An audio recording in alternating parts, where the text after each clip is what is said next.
Assalamualaikum warahmatullahi wabarakatuh. Selamat datang di channel Irdan Zaki, yang mana pada channel ini membahas mengenai seputar tentang pendidikan. Baiklah, kali ini kita membahas mengenai media pembelajaran. Nah, media pembelajaran ini mungkin sangat berguna bagi guru-guru yang ada di Indonesia.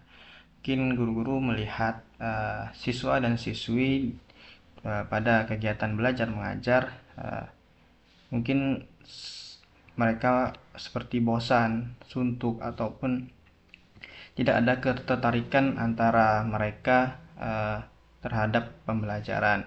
Apalagi pada zaman sekarang, yaitu zaman generasi Z, yang mana serba teknologi. Anak-anaknya sudah paham mengenai teknologi seperti handphone, laptop, dan lain sebagainya. Nah, dengan begitu guru-guru harus mengerti juga nih apa itu media pembelajaran. Nah, pada video ini kita ada beberapa pembahasan. Yang pertama yaitu mengenai pengertian media pembelajaran, dan yang kedua yaitu manfaat media pembelajaran, yang ketiga jenis-jenis media pembelajaran, yang keempat prinsip media pembelajaran, dan yang terakhir tentunya kesimpulan. Nah, baiklah, di sini kita masuk yang pertama, yaitu apa sih pengertian dari media pembelajaran? Nah, pengertian media pembelajaran ialah segala sesuatu yang dapat digunakan untuk menyampaikan informasi dalam pembelajaran kepada peserta didik dan dapat merangsang pikiran, perasaan, perhatian, dan kemauan siswa dalam belajar sehingga dapat mendorong terjadinya proses belajar mengajar menjadi lebih menarik. Nah, yang kedua, kita membahas mengenai manfaat dari media pembelajaran. Nah, manfaat dari media pembelajaran ini yaitu yang pertama ialah pembelajaran menjadi lebih menarik. Nah, dengan media pembelajaran membuat kegiatan belajar mengajar menjadi lebih menarik tentunya, sehingga akan menumbuhkan rasa semangat atau rasa ketertarikan siswa terhadap kegiatan belajar mengajar. Nah, yang kedua yaitu mempermudah siswa dalam memahami pembelajaran. Nah, dengan media pembelajaran bermanfaat untuk mempermudah siswa dalam memahami pembelajaran. Nanti saya jelaskan mengapa sih bisa mempermudah gitu. Nah, yang ketiga yaitu metode mengajar guru lebih bervariasi. Nah, dengan media pembelajaran membuat kegiatan belajar mengajar menjadi lebih bervariasi. Lalu yang keempat yaitu siswa lebih banyak melakukan kegiatan belajar. Nah, maksudnya di sini ialah siswa nanti ketika guru menggunakan media pembelajaran akan terjadinya kegiatan siswa aktif dalam belajar. Siswa akan melakukan kegiatan belajar menjadi lebih aktif. Nah, yang kelima yaitu tentunya akan meningkatkan motivasi belajar peserta didik. Nah, dengan siswa sudah menarik dalam ketertarikan dalam pembelajaran, terus gurunya bervariasi dalam mengajar, siswa aktif dalam kegiatan belajar mengajar. Nah, dengan begitu akan meningkatkan motivasi belajar peserta didik. Nah, yang ketiga yaitu jenis-jenis media pembelajaran. Nah, apa aja sih jenis-jenis media pembelajaran? Yang pertama yaitu media visual. Media visual contohnya seperti ini. Nah, kita anggap saja nih media visual, maksud media visual itu media yang menggunakan penglihatan, panca indera penglihatan. Nah, anggap saja kita ini untuk anak TK atau anak PAUD nih. Nah, kita melihatkan gambaran sebuah hewan. Nah, dia akan merangsang, siswa itu akan merangsang, oh ini gambar singa, namanya singa, ini gambarnya. Oh, ini namanya sapi, ini gambarnya. Nah, itu termasuk media visual. Masih banyak media visual lain seperti grafik, papan tulis yang biasa digunakan guru di kelas. Nah, itu termasuk media visual. Nah, yang kedua yaitu media audio.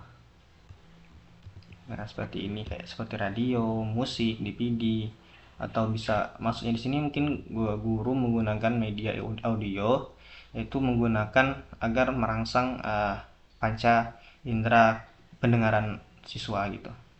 Bisa kalau di dalam bahasa Inggris mungkin listening. Nah, dengan listening mungkin uh, membuat siswa itu lebih melatih belajar dalam bahasa Inggris gitu. Seperti mendengarkan lagu dengan mendengarkan lagu bahasa Inggris. Nah, siswa itu uh, timbul respon mereka kalau agar pikiran-pikiran bahasa Inggris mereka tuh masuk gitulah. Pokoknya itu termasuk salah satu media audio, yaitu musik, mendengarkan musik, atau bisa juga storytelling kayak seperti guru menjelaskan atau menceritakan cerita-cerita nabi. Nah, itu storytelling.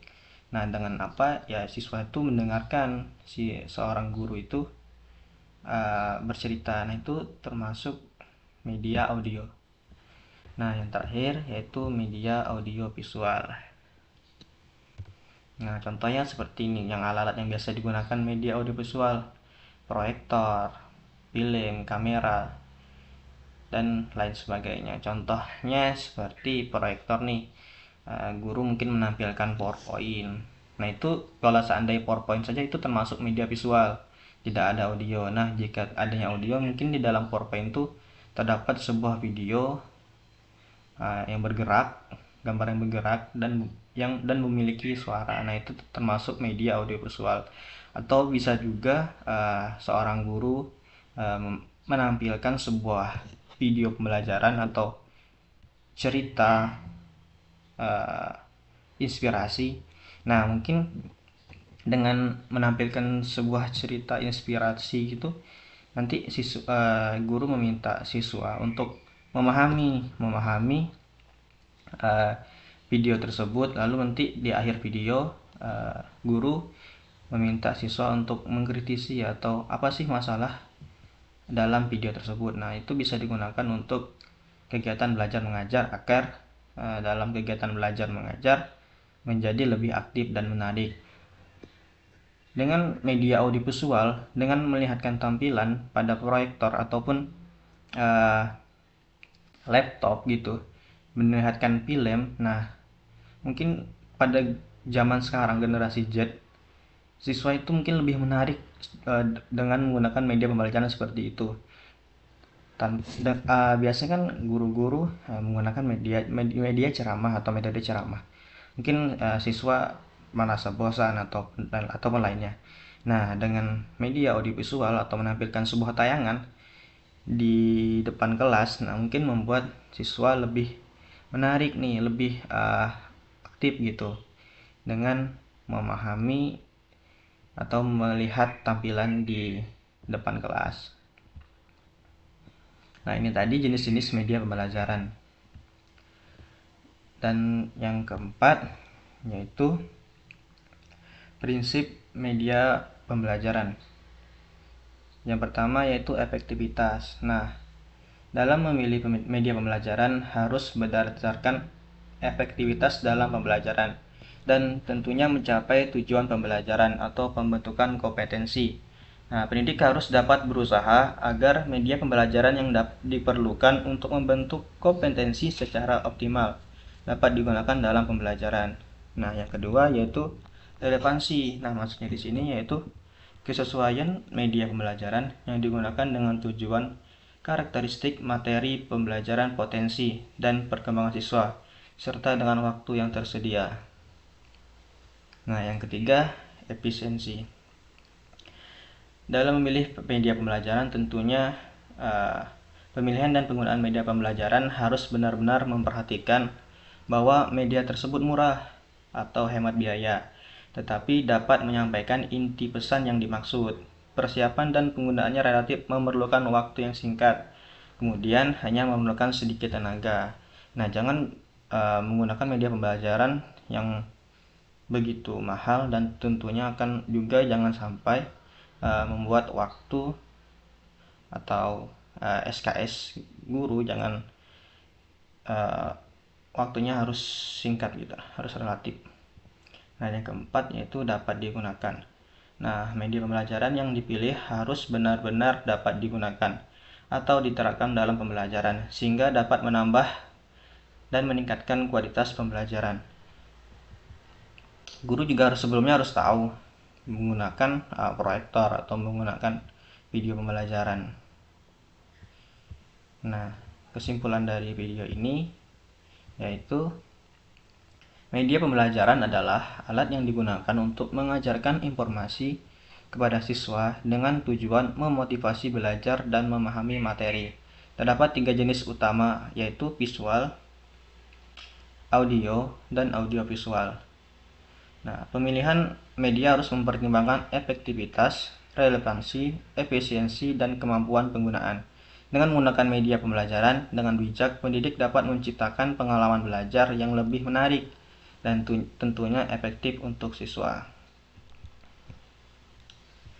Nah, terakhir, terima kasih. Mungkin sampai situ video kita kali ini. Terima kasih telah menonton video ini sampai akhir. Thanks for watching. Wassalamualaikum warahmatullahi wabarakatuh.